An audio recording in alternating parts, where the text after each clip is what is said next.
तो जब तुम्हारे हमारे बाप का हुस्न रोजे की बरकत से अता हो सकता है तो हम उनकी औलाद हैं, रोजा रखेंगे तो रोजे की बरकत से अल्लाह हमें बदसूरत कहाँ बनाएगा, सेहत अता फरमाएगा। इसलिए तैयारियां कर लो कि इंशाअल्लाह हमें 300 रोजे रखने हैं और 300 तरावियां भी पढ़नी हैं। इन्हें कि 10 दिन इमाम साहब पढ़ा जा बजानो तरावी खत्म, ये गलत है। 10 दिन में सुनना ये अफजल है, मुस्तहब है, और 30 दिन तरावी पढ़ना वाजिब है।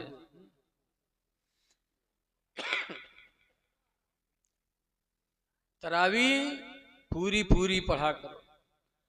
और मेरे हाफिज जी का ना बुलाओ कि उन मुन मुन मुन मुन मुन अल्लाह अकबर अल्लाह अकबर।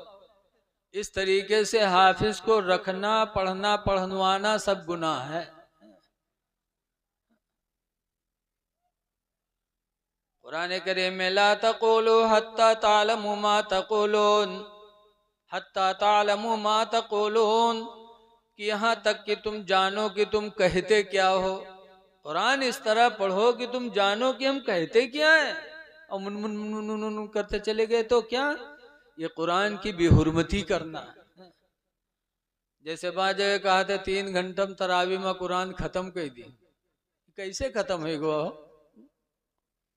कुरान का मजाक न उड़ाओ। कुरान करीम में अल्लाह का हुक्म है ज़य्यनुल कुरान बिअस्वातिकुम, कुरान को अपनी आवाज से जीनत बख्शो। इस तरह कुरान पढ़ो कि सुनने वाले को कुरान अच्छा लगे। और इस तरीके से जल्दी करते करते कुरान की हम बेहुरमती करते हैं।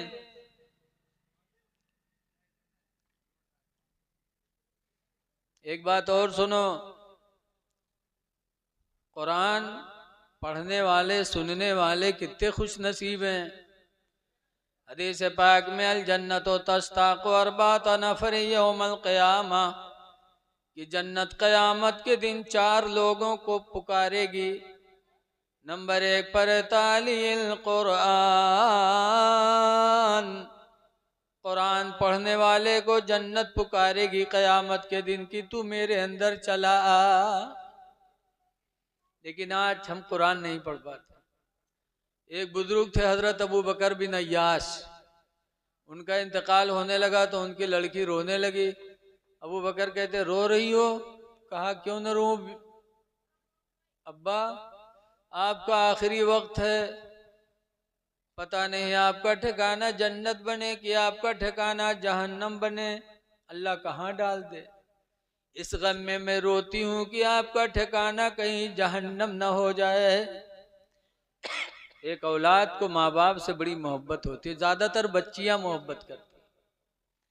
तब अबू बकर बिन अय्याश ने कहा था बेटी, जिस कमरे में मेरा इंतकाल होने वाला है, बेटी खुदा का शुक्र है कि इसी कमरे में मैंने 24,000 मरतबा कुरान करीम खत्म किया है। 24,000 मरतबा बेटी मैंने कुरान पढ़ा है। मुझे अल्लाह की रहमत पर सहारा है कि अल्लाह ताला मुझे कुरान की बरकत से जन्नत अता करेगा। 24,000 मरतबा। और आज हम साल भर में कुरान नहीं खत्म कर पाते। लोगों कुरान पढ़ो, और अगर पतोहिया पढ़ी लिखी आ जाए तो उसका मौका दियो पढ़े। लेकिन देखा जाता है अगर पतोहिया को पढ़ी लिखी है, अगर सुबह कुरान उठा के पढ़े लगी तो कई डैनिया सास जौन है वह मोहल्लम घूम घूम का कहीं देखो काम चोर का देखो, दे किताब ली है बेटी, काम चोर का देखो। इतनी चुड़ैलिन की न खुद पढ़ाते न पढ़े देते। अरे जब तुम्हारे घर में बहू कुरान पढ़ने वाली आ जाए तो खुदा का शुक्र अदा करो और कहो ऐ मेरी बहू, मैं तो नहीं पढ़ पाती, अल्लाह ने तुमको भेजा है, तुम पढ़ो, शौक से पढ़ो, घर का काम हम कर लेंगे, लेकिन तुम कुरान पढ़ो ताकि कुरान की वजह से अल्लाह हमारे घर में बरकत अता फरमा दे। कुरान पढ़ा करो। कुरान पढ़ने वाले को जन्नत क़यामत के दिन पुकारेगी। दूसरे नंबर पर है वहाफिज़िल लिसान, और जबान की हिफाजत करने वाले को क़यामत के दिन जन्नत पुकारेगी। बचाओ जबान को। अल्लाह ने जबान दिया है तो किसी की चुगली न खाओ, वो बोली बोलो जिससे लोग भी खुश हों। कुरान में क़ूलू लिन्नासि हुस्ना, लोगों से अच्छी बोलियां बोलो। लेकिन सुबह उठिए वो पहुंच गए हैं प्रधान द्वारे दलाली कर, आधा घंटा दलाली करी है तब कहा पे है एक बीड़ी। तब कितने बड़े बेवकूफ हैं, उधर की इधर लगा रहे हैं एक बीड़ी के लिए। कुरान करीम 30वें पारे की आयत अल्लाह फरमाता वैलुल लिकुल्लि हुमज़तिल लुमज़ा, हिलाकत है, बर्बादी है लगाई बुझाई करने वाले के लिए, कि जो लगाई बुझाई करते हैं कुरान फरमाता उनके लिए बर्बादी है, हिलाकत है। अल्लाह जबान दे तो अच्छी बोलियां बोलो। रास्ता चलो तो गाना न गुनगुनाओ बल्कि नबी की नात याद कर लो। जब नाते मुस्तफ़ा गुनगुनाओगे तो सवाब भी पाओगे, सुनने वाला सुनेगा तो समझेगा कि कोई आशिके रसूल जा रहा है। जबान की हिफाजत करो। तीसरे नंबर पर सरकार फरमाते व मुतइमिल जियान, और भूखों को खाना खिलाने वाले को जन्नत पुकारेगी। कोई भूखा मिल जाए, हिंदू मुस्लिम कोई भी हो, भूखा हो खिला दो, खुदा राजी हो जाएगा। लेकिन आज देखे थे रमजान शरीफ में अफ्तारी ले ले जाई हैं तो अपन अपन कटोरिया अपने थिर रखी हैं कि कोई मम ऐसे खाए न ले। अरे एक खजूर अगर रोजेदार को खिला दोगे तो वो रोजा रखने वाला तो सवाब पाएगा ही, लेकिन एक खजूर के बदले में उसके रोजे का सवाब तुमको भी मिल जाएगा। और कुछ लोग हैं थाल में अगर लगाए दो तो जो रोजादार नहीं है वो बैठी है पहले, और जहां अजान भय गप गप गप गप दूसरे खाब सामने गुटा गुहार उठाए, वो बेचारा रोजादार एक खजूर खाए पानी पियत रह जाए हुआ तसला साफ काहे, उनका तो पिए खाई नहीं, उनका तो खाहिन खाहिन। दूसरों का हक न मारो, बंदों का हक मारने वाला कभी बख्शा नहीं जाएगा। अपने सामने खाओ, अपना खाओ। भूखों को खाना खिलाने वाले को जन्नत पुकारेगी। और चौथे नंबर पर वसाइमी फी शहरी रमदान, और रमजान के महीने में रोजा रखने वाले को जन्नत पुकारेगी। ऐ लोगो आने वाले रमजान में रोजे रख लो ताकि कल कयामत के दिन जन्नत तुम्हें खुद पुकारे। मैंने लिखा है कि एक दरख्त था, दरख्त के ऊपर एक मुर्गा बैठ कुकरू कूं करे। करीब में कहूँ भेड़िया रहे, सुनील बा मुँह चटपटान हो गए कि लागत है कहूँ शिकार है। ढूंढा ढाड़ा था पेड़ के नीचे, देखे मुर्गा ऊपर बैठा है। तो भेड़िया बहुत परेशान कि अल्लाह कैसे शिकार हो। तब भेड़िया कहे इसके मुल्ला जी आपने अजान पढ़ दिया है, अब नीचे उतरिए नमाज पढ़ी जाए। तो मुर्गा जाने का कुछ नहीं कि नियत है गड़बड़, नमाज के नाम पर बुलाए कि अब्बे साफ कहती। तब मुर्गा इधर उधर देखने लगा, करीब में दरिया थी, दरिया में शेर पानी पी रहा था और मुर्गा जानता था कि ये पानी पी के इसी पेड़ के नीचे आराम करने आता है। तो मुर्गा ने कहा मुल्ला जी रुकिए,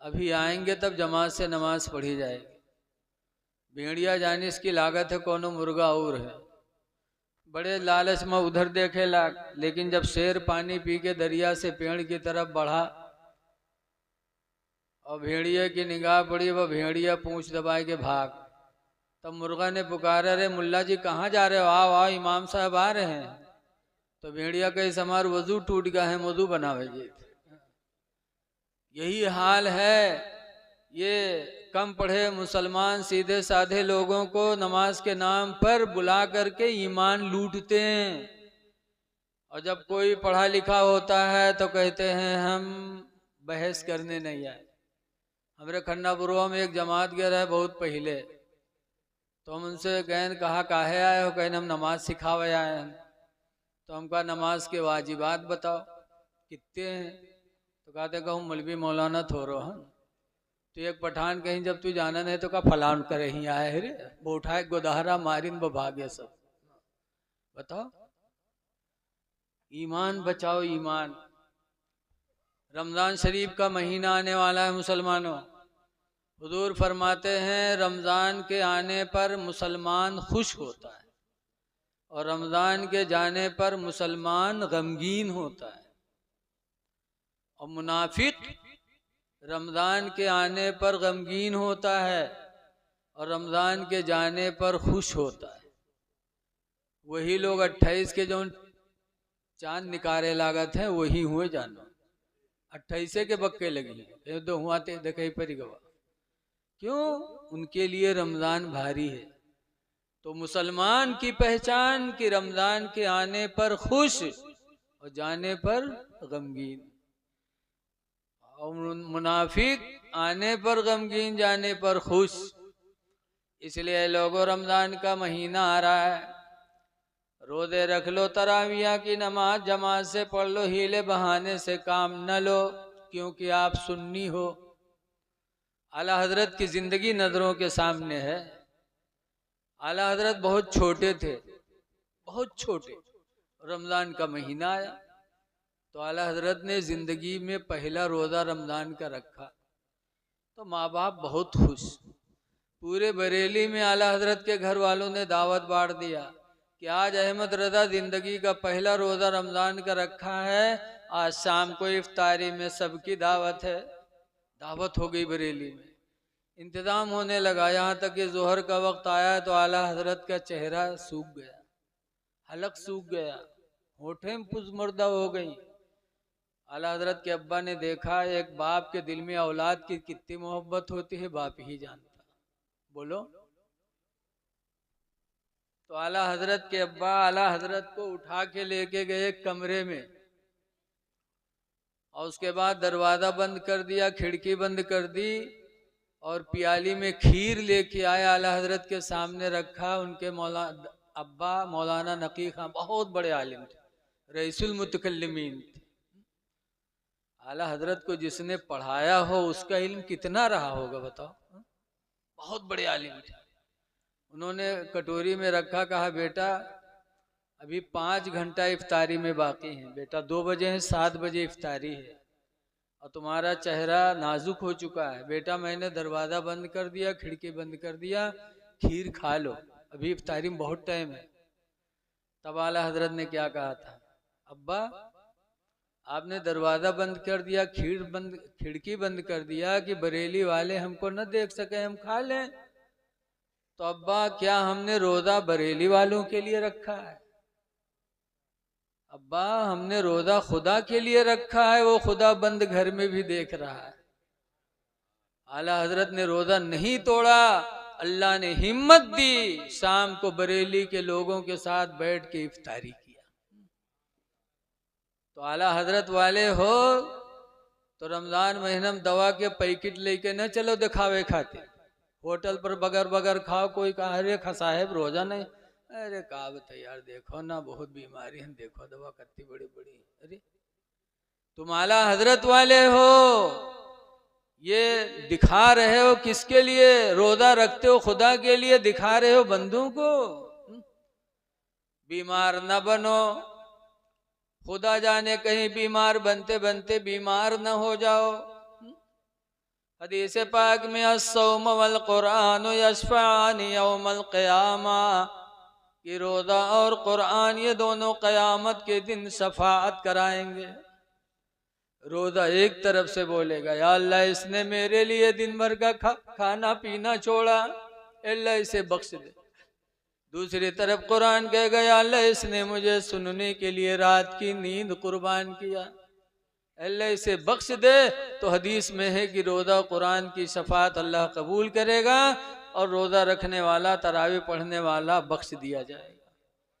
इसीलिए रमजान का महीना आ रहा है, खूब रोजा रख लो, कुरान पढ़ लो, हीले बहाने न करो और ये कतान न सोचो कि रोजा से हम बदसूरत हो जाएंगे, मादअल्लाह, काले पड़ जाएंगे ना।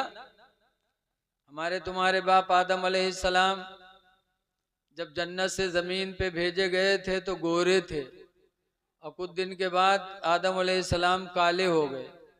तो आदम अलैहिस्सलाम ने कहा था, या अल्लाह, जन्नत में था गोरा था, जमीन पे तूने भेजा तो काला हो गया। अल्लाह ने फरमाया, आदम, अगर वही रंग चाहते हो तो अय्यामे 20 के रोजे रखो, रोजों की बरकत से हम तुम्हें हुस्न अता कर देंगे। अय्यामे 20, 13, 14, 15 अरबी तारीख, जिन दिनों में चांद पूरा पूरा रहता है। आदम अलैहिस्सलाम ने अय्यामे 20 के 3 रोजे रखे, तो 3 रोजों की बरकत से अल्लाह ताला ने आदम अलैहिस्सलाम का हुस्न वापस फरमा दिया।